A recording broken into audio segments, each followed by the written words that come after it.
बच्चों, कैसे हैं आप सब। आज हम 11th क्लास के लिए बहुत ही अच्छा टॉपिक लेकर के आए हैं। इलेक्ट्रॉनिक विन्यास आपको सिखा दिए, अक्रिय गैसें भी बता दिए, संयोजकता बता दिया, बाह्य कोश के इलेक्ट्रॉन कितने हैं, संयोजी कोश में इलेक्ट्रॉन कितने हैं, ये सारा चीज़ अब आप कर सकते हैं। अभी भी जिससे कम बन पा रहा है या वीडियो नहीं देख पाए हैं तो हमारे नंबर पर स्क्रीन में ये पर है, तो इस नंबर पर आप व्हाट्सएप करके बता सकते हैं या आप इसी ग्रुप में बता सकते हैं कि सर हमको ये प्रॉब्लम आ रही है, तो हम उसको सॉल्व करेंगे। ठीक है, तो आज बात करेंगे हम जो केमिस्ट्री के छोटे छोटे फार्मूले बनते हैं जिन्हें छात्र कहते हैं कि अरे सर हमको तो याद ही नहीं हो पा रहा, हम कितने फार्मूले याद करें, बहुत सारी बुक में दिए हैं। जब किताब खोलते हैं, किसी भी पन्ने को पलटते हैं, रसायन विज्ञान के हर पन्ने में 2-4 फार्मूला दिए हैं, कहाँ तक याद करें, समस्या है। कैसे याद कर पाएंगे। 10, 20, 50, 100 हों तो चलो ठीक है, याद कर लेंगे। तो फिर इतने ढेर सारे फार्मूले जो हर पेज में पढ़ रहे हैं, तो फिर उसको कैसे समझेंगे। तो बहुत सारी प्रॉब्लम है, छात्रों के पास ढेर प्रॉब्लम रहती है और रहेगी, लेकिन उनको धीरे धीरे आप सॉल्व करें और हम आपके साथ हैं। जो भी आपको समस्या हो आप ज़रूर बताएं। अगर कोई प्रकार की प्रॉब्लम आती है, आपको वीडियो नहीं मिल पा रहा है, तो आप YouTube पर सर्च कर सकते हैं यादव केमिस्ट्री क्लासेस, वहाँ पर आपको वीडियो मिल जाएंगे। तो आज हम बात करेंगे कुछ छोटा सा फार्मूला मेकिंग, जिसमें से आपको समझ में आएगा कि यार हमको फार्मूले याद नहीं करने हैं, धीरे धीरे अपने आप बनने लगेंगे। तो चलिए ज़रा बहुत आसानी से समझते हैं। हमने अक्रिय गैसें बताई थी, जिसमें से आपने देखा था कि अगर मान लीजिए अक्रिय गैस है,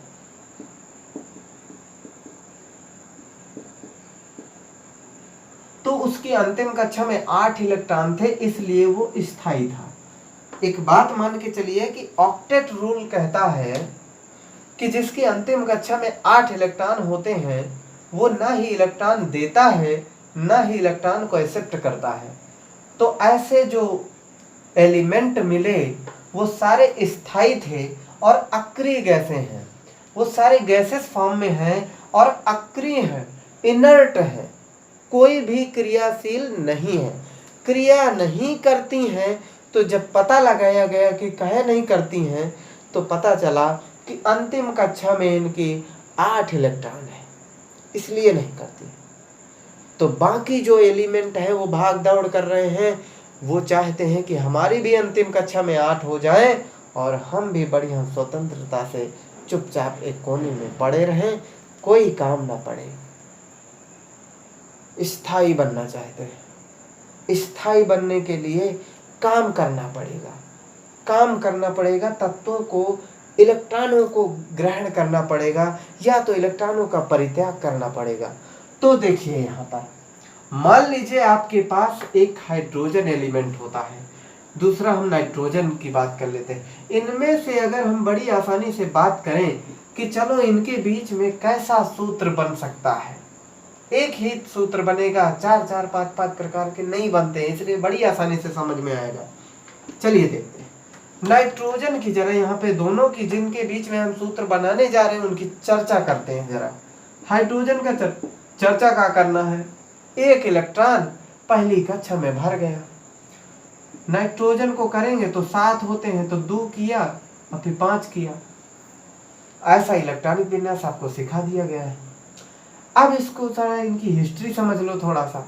आपको ये भी मैंने बता दिया है कि जिनकी अंतिम कक्षा में 1 इलेक्ट्रॉन होते हैं उसकी संयोजकता 1 होती है, तो इसकी तो 1 है। अंतिम कक्षा में 5 इलेक्ट्रॉन है, उसकी संयोजकता 3 होती थी। जब 3 होती है तो काहे, जरा देखो गौर से, इसके पास 1 इलेक्ट्रॉन है, ये चाहता है कि मैं अक्रिय गैस जैसा बन जाऊं। अब अपने पास वाले अक्रिय गैस के जैसा बनना चाहेंगे, तो पास इसके पड़ता है हीलियम, अंतिम कक्षा में 2 इलेक्ट्रॉन, 2 इलेक्ट्रॉन, 1 इलेक्ट्रॉन इसके पास अगर आ जाए तो हीलियम जैसे 2 इलेक्ट्रॉन हो जाएंगे, स्टेबल हो जाएगा। इसका मतलब इसकी संयोजकता 1 है क्योंकि ये 1 इलेक्ट्रॉन पाना चाहता है। इसकी बात करें तो ये 5 के पांचों हटाएगा तब जाके हीलियम जैसा बन पाएगा। उससे अच्छा तो 5 तो इसके पास पहले से है, 3 ठो पा जाए, 3 पा जाएगा, इसमें हो जाएंगे ऐसे 2 और यहाँ पर टोटल 8 हो जाएंगे। नाइट्रोजन का होता 7 है, 8 हो जाएंगे। इसका मतलब 3 इलेक्ट्रॉन इसने ले लिया तो 3 तो माइनस चढ़ा दोगे उस पे। तो ये सारी चीज अभी ना समझो, बट इतना समझ लो कि 5 इलेक्ट्रॉन है, अगर इसमें 3 और आ जाए तो अंतिम कक्षा में 8 हो जाएंगे, जो कि इनके जैसा में से कोई एक बन जाएगा और नियान का अक्रिय गैस विन्यास प्राप्त कर लेगा नियान जैसा। तो इसका मतलब इसकी संयोजकता 3 है क्योंकि ये 3 इलेक्ट्रॉन चाहता है। तो जरा आप देखिए, सारा हिस्ट्री आपने जान लिया कि किसको कितना चाहिए। तो यहाँ पर अब अच्छे से आप समझिए कि यहाँ पे आपने रखा नाइट्रोजन, इधर रख दीजिए हाइड्रोजन, ये आपके क्या है, तत्व हैं। इधर आप ऊपर लिख दीजिए संयोजकता, जिसकी जितनी संयोजकता है रख दीजिए। नाइट्रोजन के ऊपर इसकी संयोजकता 3 आई, 3 इलेक्ट्रॉन इसको चाहिए। हाइड्रोजन की संयोजकता 1 है, जरा इसको समझिए। 3 संयोजकता है, इसकी 1 है। अब तिर्यक मल्टीप्लाई करा दो, यहाँ पर नाइट्रोजन को 1 बार लिखो, 1 बार लिख दिया। हाइड्रोजन को 3 बार लिखो तो हाइड्रोजन को 3 बार लिख दिया। अब ऐसे 3 बार न लिख करके आपको हाइड्रोजन को ऐसे 3 बार ऐसे लिखना है। इस फार्मूले को हम नाम देते हैं, इसका नाम है अमोनिया। अमोनिया नाम है, तो नाम आपको याद कर लेना है, फार्मूला आप बना लेंगे। बोलेंगे अरे सर जी ऐसे तो हम कितने का फार्मूला बनाएंगे, कितने लोगों का नाम याद करेंगे। तो कहाँ कितने लोगों को बनाना है, आपको बहुत सारे फार्मूले नहीं बनाना है, 10-20 ठो बनाना है। उसी 10-20 का नाम बता देंगे। कैसे, देखो यहाँ पर एक का आपका पता चल गया, ठीक है, अमोनिया हो गया।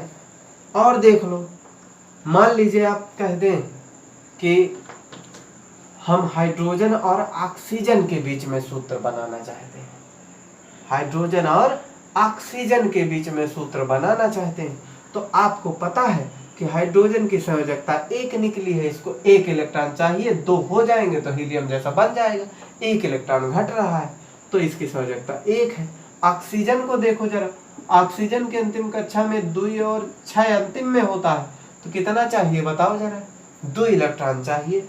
2 इलेक्ट्रॉन कहीं से आ जाए तो टोटल इसके पास 8 होकर के अक्रिय गैस विन्यास नियान का प्राप्त करेगा। 2 इलेक्ट्रॉन चाहिए तो इसकी संयोजकता 2 हो गई। तिर्यक निशान लगा दो और काम करो आगे का। हाइड्रोजन कितनी बार लिखने को बोल रहा है भाई बताओ, 2 बार। ऑक्सीजन कितनी बार, 1 बार, तो 1 बार लिख दीजिए। बेटा ये क्या लिखा है बताओ जरा, ये H2O लिखा है, जिसको हम जल कहते हैं, इसको हम जल कहते हैं, ठीक है। ये हमारे पानी का सूत्र है। बोलेंगे ये तो हमको पता हो गया। अब बढ़िया पता हो गया, कम से कम जिस चीज को पीते हैं, जिस चीज को हम पीते हैं उसका पता चल गया। बढ़िया, शरबत आ गया, पी लिया आराम से। आगे बात करें, ठीक है। बहुत मीठा पानी होता है भाई, पानी मीठा है। अब मीठे पानी को ही शरबत कहा जाता है, आपको मालूम है, मैंने कोई गलत बोला नहीं है ना। मीठे पानी को शरबत कहा जाता है। पानी मीठा है तो बताओ भैया शरबत कहोगे कि नहीं कहोगे, कहोगे। अब पानी मीठा होता, कहाँ मीठा होता, चीनी तो डाली नहीं। भैया जब प्यास लगी हो, अच्छा पानी मिल जाए ठंडा, बताओ कितना अच्छा लगता है, कितना मीठा लगता है। पानी मीठा ही होता है। आगे बात करते हैं, ठीक है। तो इस तरह से आप फार्मूले तैयार करेंगे। एक और देख लेते हैं। मान लीजिए आपके पास एल्युमिनियम है और क्लोरीन के बीच, और एल्युमिनियम और क्लोरीन के बीच बनाना चाहते हैं, तो कोई दिक्कत नहीं। क्लोरीन के बारे में जान लीजिए, 287, 1 इलेक्ट्रॉन इसको चाहिए।